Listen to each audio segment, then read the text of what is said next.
ओम शांति। आज हम जानेंगे द्वापर युग के बारे में और कल हम जानेंगे कलयुग के बारे में। पर इसके पहले हमने क्या जाना था?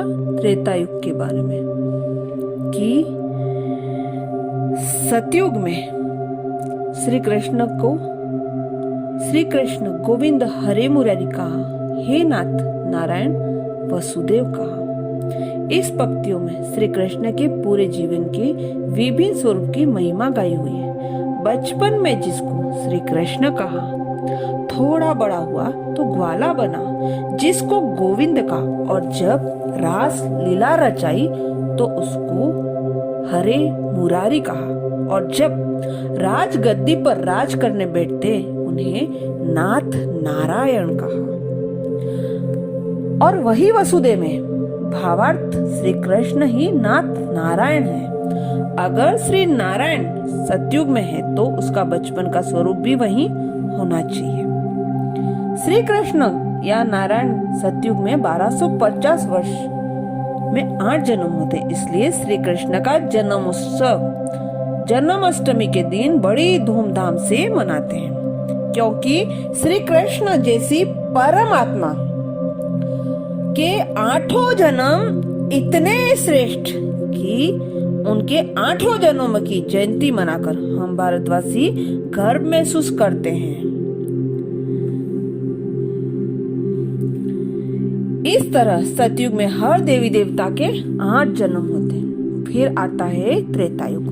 त्रेता युग में जैसे ही सूर्यवंशी आत्माओं का पर्दापरण होता है, 9वां जन्म श्री राम का होता है, इसलिए रामनवमी के रूप में उनका जन्म उत्सव भी बड़े धूमधाम से भारतवर्ष में मनाया जाता है।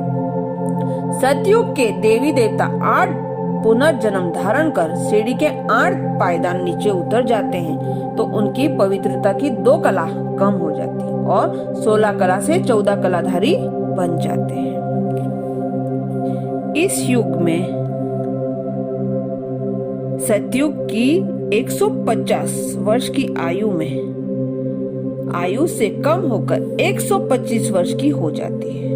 1250 वर्ष के त्रेता युग में उनके जन्मों की संख्या भी बढ़कर 12 जन्म हो जाती है। सतयुग और त्रेता में देवी देवताओं के कर्म अकर्म होते हैं। इस तरह सतयुग और त्रेता ब्रह्मा का दिन समाप्त होने के बाद ब्रह्मा की रात्रि आरंभ होती है। अब आता है द्वापर युग। धीरे धीरे सीढ़ी के 20 जन्मों के पायदान नीचे उतरकर काल चक्र का आधा समय 2500 वर्ष बीत जाता है। आधा समय बीतने के कारण आत्माओं में भी आधी कलाएं कम हो जाती है। 16 कला से 14 कला और द्वापर में सिर्फ 8 कलाधारी रह जाते हैं। 2500 वर्ष शरीर से संबंध में रहने से देह के साथ लगाव हो जाता है और देह अभिमान के वश कर्म करने लगते हैं। यही देह अभिमान वाला जीवन सभी विकारों का आह्वान करता है। इस तरह आत्मा अपनी दिव्यता को खोने लगती है। सतयुग त्रेता के देवी देवता द्वापर युग में वैश्य वर्ण में आ जाते हैं और इस युग के आदिकाल में राजा विक्रमादित्य सर्वप्रथम ज्योतिर्लिंगम परमात्मा शिव का यादगार सोमनाथ मंदिर की स्थापना करके पूजा करते हैं। इस प्रकार भारत में अव्यभिचारी भक्ति आरंभ होती है। फिर धीरे धीरे जो देवी देवता होकर गए उनकी श्री लक्ष्मी, श्री नारायण, श्री राम, श्री सीता के रूप में पूजा होने लगती है।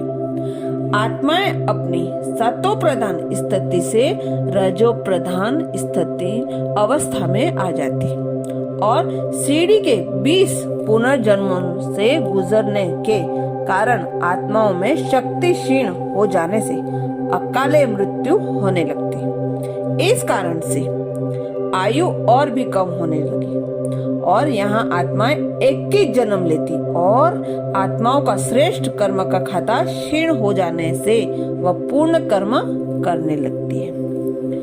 कल हम जानेंगे कलयुग के बारे में। अच्छा, ओम शांति।